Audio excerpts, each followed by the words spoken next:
The actual weapons used by the forces of chaos are just as gruesome and haunting as the warriors that wield them. The creation of these demonic tools is far more elaborate than we could ever imagine. From collecting the life essence of the dead to performing horrific rituals that bind the weapon with the powers of the gods. Each new demon weapon is a work of morbid and supernatural engineering. Even the simple weapons of the Chaos God Khorne are works of terror. Such is the case for the massive chain axe wielded by the Lord of Skull's demon engine known as the Great Cleaver of Khorne. And with that said, I want to welcome you guys back to another 40 Facts about the 40K universe. I am your host, Gersh1, and today we're going to be talking about the creation of the Great Cleaver of Khorne. If you guys are new to the channel, subscribe. We post Warhammer 40K lore videos every single day.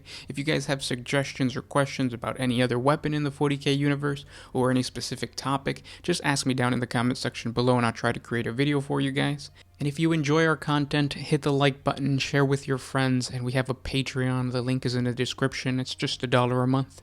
But with all that said, let's get into 40 facts on the Great Cleaver of Khorne. Just like the Lord of Skull that wields it, the Great Cleaver of Khorne is covered with the remains of its victims, its skulls forever trapped within the weapon. It takes many vile sacrifices to complete the construction of one of these great cleavers. The bitter spirits of murderers are forged within the blade and trapped forever within the fabric of its metal. To satisfy the corrupted expectations of the Lord of Skulls, he may personally select the victims himself. These sacrifices are handpicked from amongst the most brutal characters in the galaxy. Once taken, they are forced to fight in spike-walled pits so that the weakest are eliminated. The use of the most wretched soul will result in the manufacture of a great cleaver of significant potency. The stronger and more violent the captive, and the more humiliating their sacrifice, the more nightmarish the weapon will become. This enormous barbed-toothed and skull-encrusted weapon is not so much forged as it is birthed from the violent and corrupted rituals conducted by the cabal of warpsmiths. Within the sinister and vile citadel of the Dark Mechanicus, the chosen victims are impaled in isolation, but kept from their blissful relief of death for 8 full solar days. Then all the victims are slaughtered, though it's not a merciful death. Their bodies are drained of their blood, and their souls are bound by eldritch chains until the Master Warpsmith is ready for the final ritual. When that time comes, these captive screeching souls are blended in arcane ways. Using the 8 runes of undiluted wrath and bathed in the blood of the fallen champions, a corrupt, molten metal form in the soul furnace of Khorne's endless realms of bone is formed. Skulls taken from the foot of Khorne's throne are crammed within the cooling metalwork, and only then can they be hammered into the shape of a Great Cleaver of Khorne. A skilled warpsmith will ensure that no tendrils of loathing or hatred are wasted during this process, because such bitter sentiments are an essential part of the fabric of this weapon. Finally, the blade is brought before the brass throne of Khorne for him to bless with his vile utterance. The master warpsmith who forged the weapon and offers it to Khorne as its first victim, and to die at its touch is considered a perverse honor. The weapon is large enough that the Lord of Skulls can make use of it as easily as if it was a normal-sized melee weapon, and it is capable of tearing apart tanks as if they were human heads. The Great Cleaver is fully capable of cutting entire vehicles to pieces and taking out entire groups of infantry. If it's a weapon forged from murder and rage, then it can deliver the same to its victims. Many meters in length, the design of each Great Cleaver is barbaric, and it features a gargantuan imitation of the chain axe's sharp-toothed blades. When it's activated, the Great Cleaver will erupt with eldritch power, the teeth rotating so fast that it becomes a blurred edge.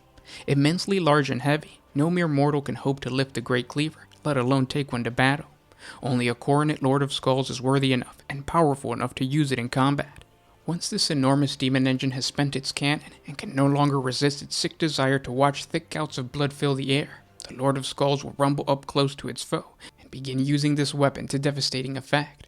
Capable of causing severe damage to even the mightiest war engines, the Great Cleaver of Khorne will easily rip through body armor or crack the carapace of monstrous bioforms, and the soft flesh underneath is instantly reduced to pulpy offerings to the god of blood. The Lord of Skull then grinds forward, ready to absorb the remains of the victims into the enormous pressure tank upon its back, where it will augment the boiling blood of murderers already contained within. Around the barracks of many Imperial Guard regiments, men talk of the effects of this cleaver on their own force. As this weapon tears through the air to make contact with armor, it is said that the sound it makes is not caused by the path of the blade itself, but rather the screams of the weapon's trapped souls that are wailing for blood. A noise so loud it can be discerning over the sound of the mechanical edge. Very few have survived to speak of such matters though, and such rumors are quickly put down by the commissariat. This demon weapon has also been witnessed on numerous occasions by the loyalist Space Marine chapters, who are little impressed with the feeble ramblings of the shell-shocked guardsmen. They have seen these brutal weapons wielded enough to know its capabilities. It has rent open the hulls of land raiders, slaughtering their crew, and it has ground the armored panels of dreadnoughts down to scrap. As a consequence, the most skilled technicians will prioritize the destruction of a Lord of Skulls as it rumbles across the battlefield on its brass tracks, lest their tanks or troops become fodder for the Great Cleaver's grinding mechanical blade. And those were 40 facts on the demon weapon known as the Great Cleaver of Khorne. If you guys want to learn more about different demon weapons, check out our 40 facts on the Accursed Crozius.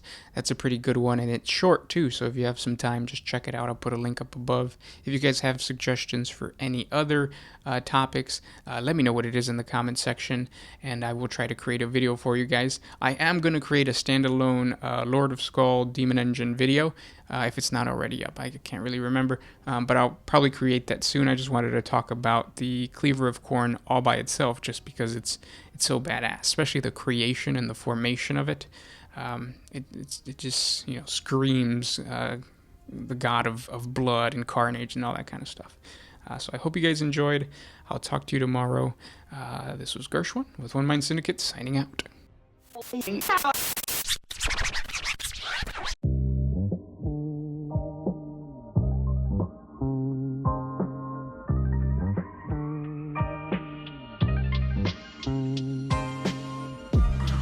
I used to put my freedom